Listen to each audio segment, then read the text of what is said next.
Hi, I'm Jonathan Ratner. Welcome to this CareerWise webinar. It's called Acing Your Job Interview. I'm going to share my presentation, and we're going to learn how to, once we've gotten our foot in the door, we've achieved a job interview, which is an accomplishment unto itself. Now we're going to use that to get ourselves a job offer, which is not obvious. There'll be many more people that are interviewed than actually get a job offer. So how can we turn an interview into an offer? So let's take a look. We're going to try to understand the process. We're going to talk about preparation, the skills you'll use at the job interview, and talk about sample cyber job interview questions and how to prepare. What are they going to ask and what are you going to answer? So again, welcome to the work world, the realities of life. It's a dog-eat-dog world. Work culture, and particularly I'm focusing on cybersecurity for graduates of our CyberWise course. Cybersecurity is part of Homeland Security, and so the culture is paramilitary. It's like you're entering the police force or the army. The banks and financial institutions are under attack.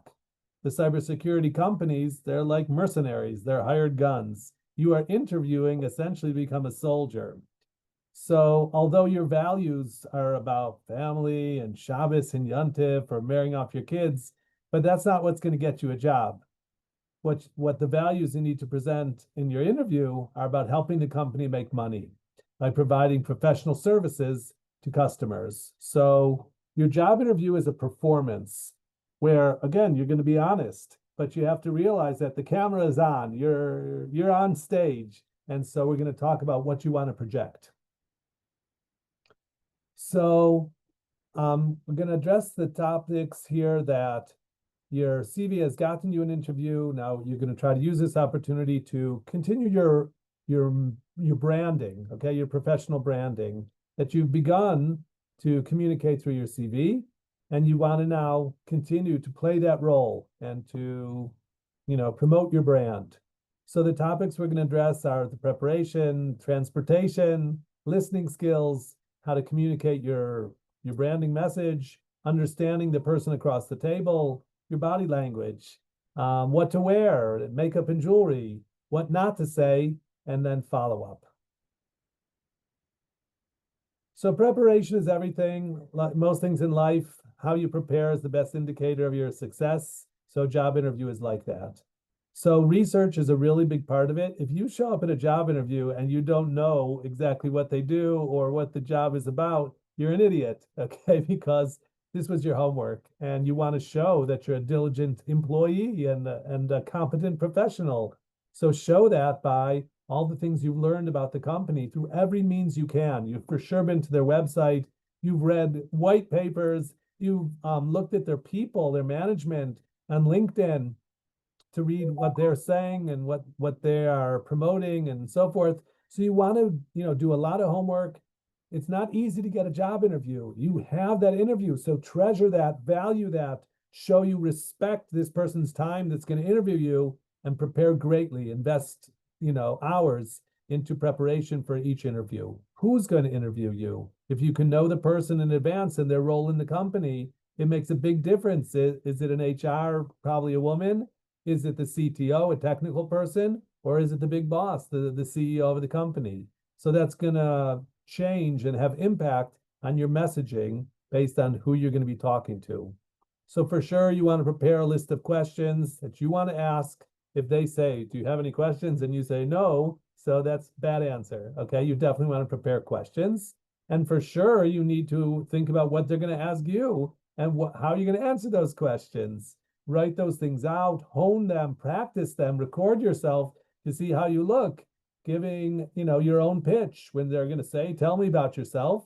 So you want to, tell about yourself for about a minute. You don't want to ramble and go on and on and on, but you want to have sort of a focused message of, again, your professional branding, who you are and the value that you're bringing to the table. They may ask, what's your biggest weakness? So, be prepared to answer that in a reasonable way. So think about what they're going to ask and what you're going to answer. So transportation is important because getting there is not half the fun.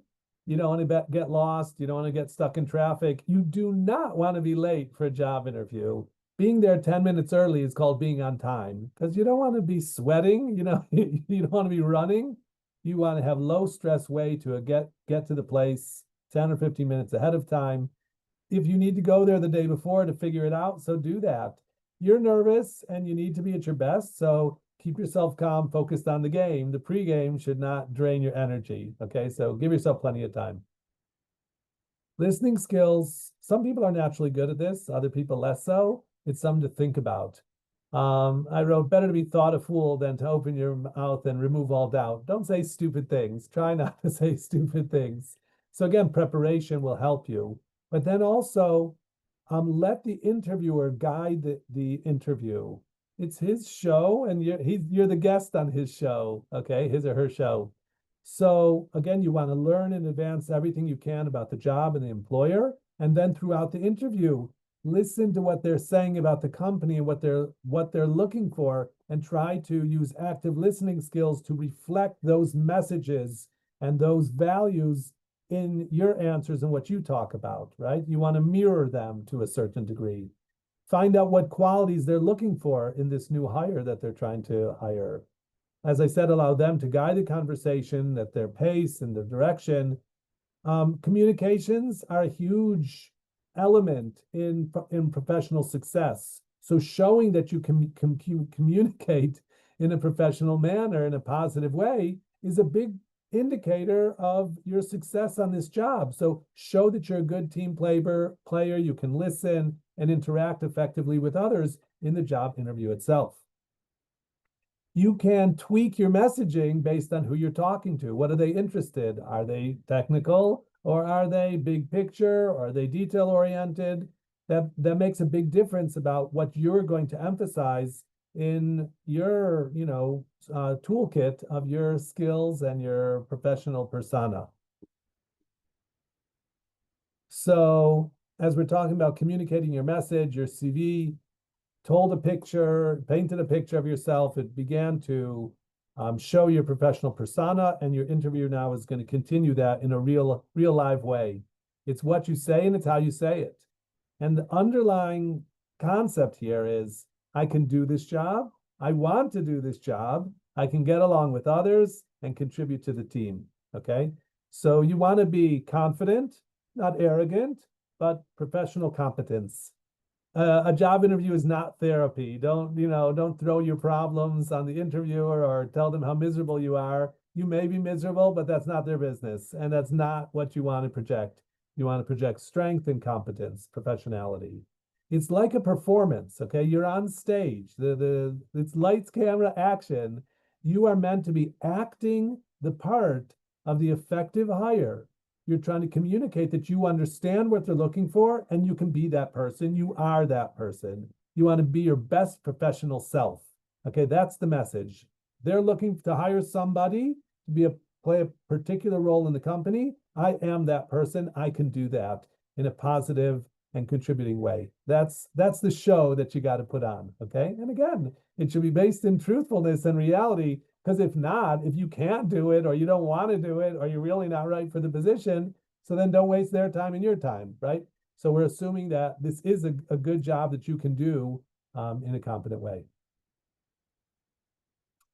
So understanding the person across the table, use your interpersonal skills to gauge what interests the other person in a conversation, and tailor your message and communications to the type of person you're speaking to. So if it's a CTO, a technical person, don't talk about, the team spirit. Talk about your project. You've got an education in this field. So if you have certifications or you did a final project, they'll be interested in your final project and difficulties you had and how you overcame them and solved problems on technical stuff. So again, you want to tailor your message based on the person you're talking to. Okay, here's an important thing about body language. A lot of people, they're not so self-aware. They don't realize body language, nonverbal communications are actually the majority of our interactions. Your body will definitely be telling a story. So try to control yourself and make sure it's the story you want to tell. Probably there's going to be some nervousness whether you're going to be twitching or your fingers or your leg is going to be bouncing. Try to control that stuff. My son recently failed the driver's test because he was so nervous. So that wasn't really body language, that he couldn't control himself and control the car. So you do have to, and it's something, every time you have the opportunity to do a job interview, go for the job interview, because they do make one nervous. You're being, examined. It's a pressure situation. So the more often you do it, and as you grow and age, you'll learn to take it more in stride. So take a deep breath, before you even open the door, and try to keep yourself calm. And here we're talking about actual body language, how you sit. You don't want to slouch and, be a lazy person. You don't want to, look aggressive. You want to have, let's call it a neutral, positive stance. I talk a lot with my hands. That's not necessarily a good or bad thing. It's just sort of me. But you want to, again, think about your body language. And a great way to practice is record yourself. Okay, I watch my own Zoom webinars to try to get better. Sometimes a job interview may be on Zoom. It may be online. So that also is something you want to prepare in advance. Your lighting, you want to make sure you have high-speed internet, your connection. So these are all things to take into account. Take into account the details so that on game day, you're ready to perform. Watch yourself and watch others. There's a lot of good YouTube videos that will explain to you how to behave and how to communicate in a job interview. Again, the key here is act like the person that you want to be, namely the person that they want to hire. That's the person you want to act like, okay? Including with your body language. What should I wear? Okay, so for guys, maybe it's a little easier. For women, they give a lot of thought to what should I wear today? So the answer is professionalism, okay? You want to look like the employee that they want to hire. You want to fit into their company. So it matters if you're interviewing at a law firm, okay, where everybody wears suits and ties, or it's like a high-tech thing and everybody comes in shorts and t-shirts. You probably don't want to come in shorts and t-shirts, even if it's a high-tech situation. You want to dress one notch up of what they wear every day to work. But you want to show that I can represent the company professionally, the way that the clients and the investors and upper management would all be sort of impressed and look at me and see me as I fit in as a professional on the team. That's what you want to wear, okay? So it should be simple, professional, subdued. Your clothes should not be the story, right? Your professionalism, your skills, your ambition, your knowledge, those are the story, okay? So your clothes should not contradict your story. They don't need to tell a lot about it. They just need to support it. So again, that has to do with hair and makeup and jewelry. It's okay to wear like small earrings or a little chain, but you don't want flashy, gaudy stuff, again, that's going to attract attention. Probably most of my watchers don't have tattoos, but like if you had a tattoo here or something, so you might want to cover that up, because again, does that fit? Does that fit the corporate image of the company that you're applying for? Maybe it does. Maybe you want to show your tattoo because, it's a bar or something like that. But you want to give thought to these things. And I actually have a great story of a very frum, righteous girl, but she was putting on too much makeup and she was dressing up like it was, Shabbos or a wedding or something. And so she was getting turned down for the jobs because she was young and cute and overdressing. And so they saw her as a tchotchke. And so my wife said, "You're dressing like a tchotchke." And so the next job interview, she dressed down and she was more serious, less makeup, and she got the job. So this stuff really matters. Again, you're trying to show them that you can represent the company in an honorable way to the clients, investors, not over or underdressed. There are things you shouldn't say in a job interview, okay? And there are the times to talk about vacation or Shabbos and Yontif and perks and salary, but it's not at the beginning of the job interview, and probably not until they've actually made you a job offer. And this is a tricky point, particularly in cybersecurity. We had a guy in London, and he was going to be part of a security team that might be 24/7. And he was clear that he wasn't going to be Michal Shabbos or Yontif for the job. So he asked me, when does he need to tell them that? Because it's points against him in a non-Jewish company that you have an employee who's unwilling under any circumstances to come in on Saturdays or on Jewish holidays. It is a something to be taken very seriously. But I told him, you do not and should not tell them that until they've made you a job offer. Because until they've made you a job offer, you're trying to get an offer. So don't tell them anything that's not in your interest. And it's not dishonest. You're just showing your best hand. You're playing your best cards. Once they make you an offer, so now we're entering a job negotiation. We're going to talk about compensation and vacation and Shabbos and Yontif. And now you have a contract and you need to, clarify in the contract that under no circumstances am I coming into work on Shabbos or Yontif. And they could decide not to hire you based on that. And then, okay, that'll be a downer and sort of a waste of time. But you did not need to tell them that until they made you an offer. Okay. So you have to understand sort of the pacing and the process of what you're going to reveal at what stage of the game. That's not dishonest. That's savvy. That's strategy. Okay. That's process management. So in the job interview, stay focused. You're trying to get them to offer you a job. So you're trying to show that you're an excellent professional candidate for this position. I have here a link to dummies.com, careers, find your job interviews, etc. Cheat sheet. Good questions and bad answers. Again, things you don't want to say and things you do want to say. So there's a great likelihood that it'll start by saying, tell me about yourself. They might challenge you and say, don't tell me anything on your resume. So you want to be ready for a question like that. Again, the answer should be 45 to 60 seconds. You don't want to ramble for minutes and minutes.